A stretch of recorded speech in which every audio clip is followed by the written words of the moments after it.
తెలంగాణలో పెండింగ్లో ఉన్న జీతభత్యాల గురించి అసెంబ్లీలో రేవంత్ రెడ్డి మాటలపై మండిపడ్డ రిటైర్డ్ మహిళా ఉద్యోగి. మా ఎంప్లాయీస్ కట్టే ట్యాక్స్లతో మిమ్మల్ని ఉచితాలు ఎవరు ఇవ్వమన్నారు? ఉచిత పథకాలు ఇచ్చి మా జీవితాలు ఎవరు నాశనం చేయమన్నారు? నువ్వు ఉచితాలు పెట్టకుండా కంపెనీలు తెచ్చి ఉంటే ఉద్యోగాలు వచ్చేవని, అసలు మీ ఎంపీలు, ఎమ్మెల్యేలు, ఎమ్మెల్సీలకు జీతాలు ఎందుకు అని 10 కార్లు ఎందుకని మీ సొంత పైసలు వాడుకోండి అని అన్నారు. గౌరవనీయులైన ముఖ్యమంత్రి వర్యులు రేవంత్ రెడ్డి గారికి నమస్కారాలు సార్. నిన్న అసెంబ్లీలో బాగా చెప్పారు సార్. మీరు ఏమనంటే జీతాలు కూడా నేను అడుక్కొని చేబోదులు తీసుకొని ఇస్తున్నానని. అంత దుస్థితి ఎందుకు పట్టింది? కేసీఆర్ గారు తప్పు చేశారు కాదనట్ల. మరి ఆనాడు అసెంబ్లీ కట్టేటప్పుడు మీరు ఎందుకు అడ్డపడలేకపోయారు? కోర్టు కేసులు ఎందుకు వేయలేకపోయారు? దాన్ని ఎందుకు ఆపలేకపోయారు? ఆపలేదు. సరే, అయిపోయింది. మేము ఎంప్లాయీస్ కట్టే ట్యాక్సులతోటి మిమ్మల్ని ఉచిత పథకాలు ఎవడు పంచమన్నాడు? ఉచిత పథకాలు ఎందుకు? ఉచిత పథకాలు ఇచ్చి మా జీవితాలు నాశనం చేయమని చెప్పినోడు ఎవడు లేడు కదా. ఎవరు చెప్పారు మీకు? ఉద్యోగస్తులకు బడ్జెట్ ఉంటుంది కదా. మా జీతాలు మాకున్నప్పుడు మాది మీరు ఇంకా అడుక్కునేది ఎందుకు? వేరే దానికి ఎందుకు ఉపయోగిస్తున్నారు? ఫ్రీ బస్సు ఎవరు పెట్టమన్నారు? ఎవడైనా ఈ రోజుల్లో మరీ కూటికి లేని పేదలు, నిరుపేదలు ఉంటే ఆధార్ కార్డు చూపెడితే వాళ్ళకి ఇవ్వాలి.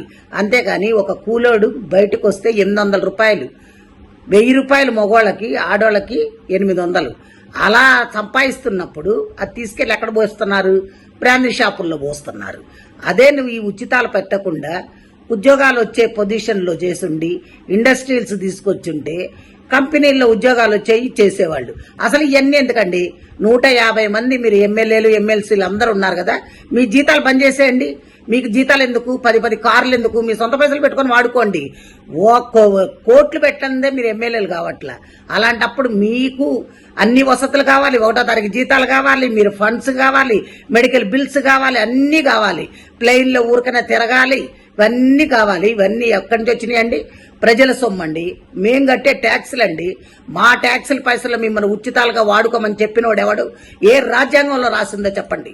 మీరు ఇవన్నీ కానీ చేస్తే ఇప్పుడు మేము రిటైర్డ్ అయిన వాళ్ళకి కనీసం పైసలు కూడా ఇచ్చే స్థితిలో లేరు మీరు. ఇది ఒక చట్టం దాండి. స్టేట్ గాని సెంట్రల్ గాని మీ ఇష్టం వచ్చినట్టు వాడుకొని మాకు ఉచితాలు ఇస్తున్నాం, మీకు ఉచితాలు ఇస్తున్నాం అని చెప్తున్నారు. ఉచితాలు ఎవరికి ఇస్తున్నారు? ఉచితాల పేర్లతోటి మీ కార్యకర్తలకి దోసి పెట్టుకుంటున్నారు. అంతేగాని మీరు ఎవరికి ఏం చెయ్యట్లా, న్యాయం జరగట్లా అక్కడ.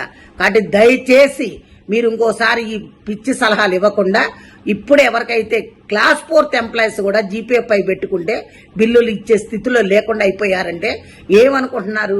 ముందు అర్జెంటుగా మా బిల్లులు మాకు పాస్ చేయండి. రిటైర్డ్ అయిన వాళ్ళకి మర్యాద పూర్వకంగా డబ్బులు ఇచ్చి పంపించండి. అది పద్ధతి. అందరు తిరగబడితే మటుకు ఊరుకునేది లేదు సార్. ఇది మంచిగా ఉండదు కూడా నేను చెప్తున్నా. Thank you.